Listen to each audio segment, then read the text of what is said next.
ፕሮግራማችን ጨርሰናል። አሁን በመቀጠል የምናደርገው ተወዳዳሪ ክለቦች ማሊያ የለበሳችሁ ወደዚህ ኑና ደብተሩን ለእንግዶቻችን ታስረክባላችሁ። ደብተሩን ለፉሪ ክፍለ ከተማ ወጣቶችና ስፖርት ቢሮ ኃላፊዎች ደብተሩን እናስረክባለን። ሁላችሁም ወደዚህ ኑልን። ማሊያ የለበሳችሁ በሙሉ እንግዶቻችን እዚህ ጋር ትነሱልንና አንዴ ትረከቡልናላችሁ ከይቅርታ ጋር።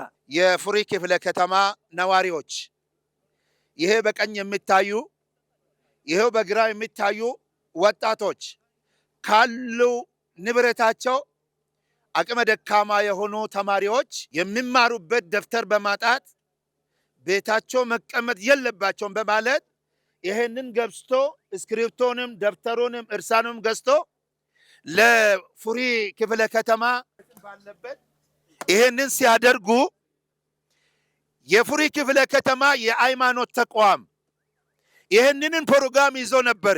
ወጣቶች ትኩስ ኃይል በመሆኑ ነው እኛን የቀደሙ እንጂ የፉሪ ክፍለ ከተማ ሃይማኖት ተቋም በ1000 ዳርዛን የሚሆን እያዘጋጀ ነው የሚገኘው ማለት ነው። አላሁ አክበር። ይሄ ደግሞ በክፍለ ከተማችን ነው ለአቅመ ደካሞች የምናከፋፍለው ማለት ነው። ስለዚህ አሁንም በሩ አልተዘጋም። ትምህርቱ ስላልተጀመረ ይሄንን እድል እኔም ተሳታፊ መሆን አለብኝ የምትሉ ሰዎች የፉሪ ክፍለ ከተማ እስልምና ምክር ቤትም በሩም ክፍት ነው። የሃይማኖት ጉባኤም በሩም ክፍት ነው። ገዝታችሁ ማስረከብ ትችላላችሁ። አሁንም ያልነቃችሁ እስካሁን ነቁ እንላለን፣ ተነሱ እንላለን። እንዲሁም ደግሞ ለባለ ሀብቶች መልእክት አለኝ።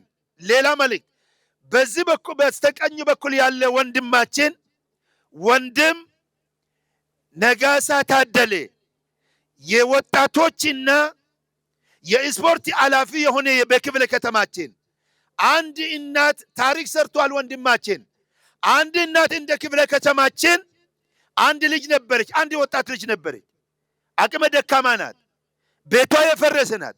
ይቺ እናታችን አንድ ልጅ ያላት ለሀገሪቱ መከላከያ እንዲሆን ለሀገሪቱ ተሸካሚ እንዲሆን ለሀገር ህሉና ለማስጠበቅ አሳልፋ ሰጥታ ቤቷ እሳ ላይ ወድቃ አይተዋወቁም።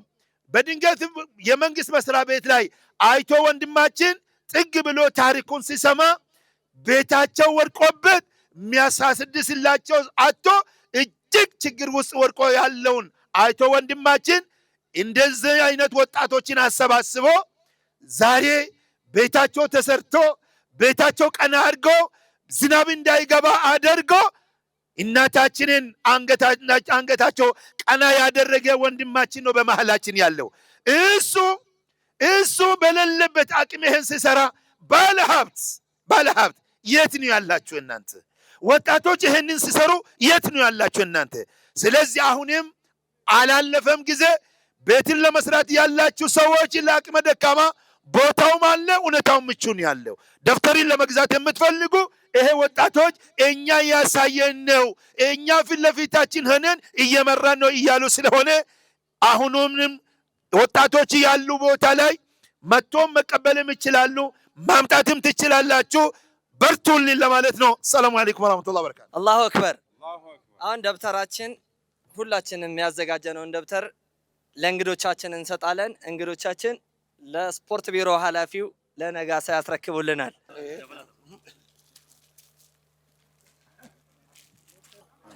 ይበቃል። እዚሁ አስቀምጡት፣ እዚሁ አስቀምጡት። እናንተ ሶስታችሁ እንግዶቻችን ከልብ እናመሰግናለን።